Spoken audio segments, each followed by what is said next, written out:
আলামিন কোরআনুল কারীমের মধ্যে ডাক দিয়া বলতেছেন, وَإِذَا قُرِئَ الْقُرْآنُ فَاسْتَمِعُوا لَهُ وَأَنصِتُوا لَعَلَّكُمْ تُرْحَمُونَ। আল্লাহ রাব্বুল আলামিন ডাক দিয়া বলতেছেন, وَإِذَا قُرِئَ الْقُرْآنُ, আর যখন তোমাদের সামনে কোরআনুল কারীমের আলোচনা করা হয়, কোরআনুল কারীম থেকে বয়ান করা হয়, ওয়াজ করা হয়, কোরআনুল কারীমের তাফসীর করা হয়, ফাসতামিউ, তোমরা শুনবে, ওয়া আনসিতু, চুপচাপ থাকবে। এই দুইটা কাজ যারা করতে পারো, আল্লাহ রাব্বুল আলামিন বলেন, লাআল্লাকুম তুরহামুন, আমি আল্লাহ রাব্বুল আলামিন আসমান থেকে রহমতের ধারা ওই জায়গার মধ্যে অবতীর্ণ করে দেই। বলি সুবহানাল্লাহ। শুধু তাই নয়, আল্লাহ নবী বিশ্ব নবী হাদিসে পাকের মধ্যে বলেন, যখন যেই জায়গার মধ্যে কোরআনের আলোচনা হয়, আর যারা আলোচনা করে, আর যারা আলোচনা শোনার জন্য এই মাহফিলের মধ্যে আসে, কোরআনের কথা শোনার জন্য আসে, আল্লাহ রাব্বুল আলামিন সেই জায়গার মধ্যে আসমান থেকে ফেরেশতা নাযিল করে দেন। বলি সুবহানাল্লাহ। শুধু তাই নয়,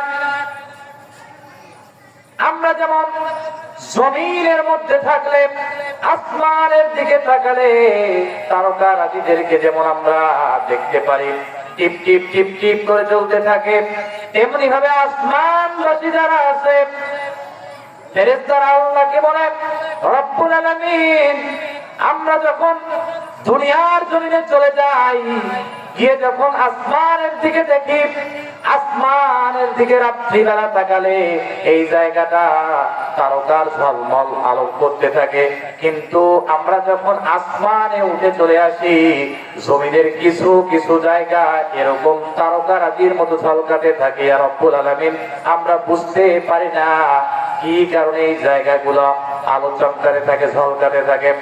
আল্লাহ রাব্বুল আলামিন ফেরেশতাদেরকে ডেকে ডেকে বলেন, ফেরেশতারা দেরি করো না, যেই জায়গার মধ্যে এইরকম করে তারকার মতো আলো ঝলমল ঝলমল করে ওই জায়গার মধ্যে তোমরা চলে যাও।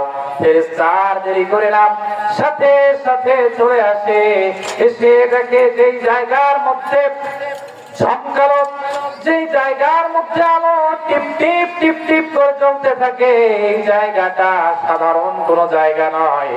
এই জায়গা হলো পৃথিবীর যত মসজিদ গুলো আছে, সমস্ত মসজিদ আর মাদ্রাসা গুলো, আর যেখানে কোরআনের আলোচনা হয়, যেখানে কোরআনের আলোচনা শুনে এবং কোরআনের আলোচনা বলে, এই জায়গার মধ্যে, এই জায়গাগুলো আসমানবাসীরা উপর থেকে দেখে নিচের দিকে তারকার মতো ঝলকাচ্ছে। বলি সুবহানাল্লাহ।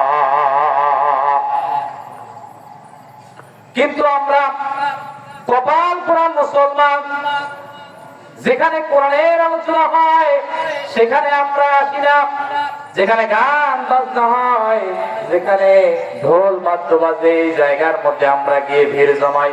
অথচ আল্লাহ রাব্বুল আলামিন এই জায়গার মধ্যে রহমতের সাকিনা অবতীর্ণ করে দেয়। শুধু তাই না, আল্লাহ রাব্বুল আলামিন সূরা জুমারের 18 নম্বরে ইরশাদ করেন, আল্লাযীনা ইয়াসতামিউনাল কওলা ফায়াত্তাবিউনা আহসানাহু উলাইকাল্লাযীনা হাদাহুমুল্লাহ।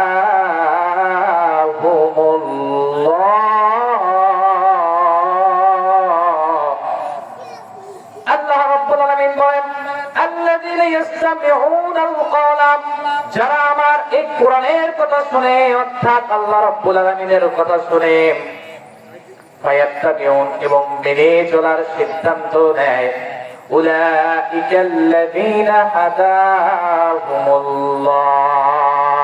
আল্লাহ রাব্বুল আলামিন ডেকে ডেকে বলতেছে, এই সমস্ত ব্যক্তিদেরকে আমি আল্লাহ রাব্বুল আলামিন হেদায়েত দান করে দেই। বলি সুবহানাল্লাহ।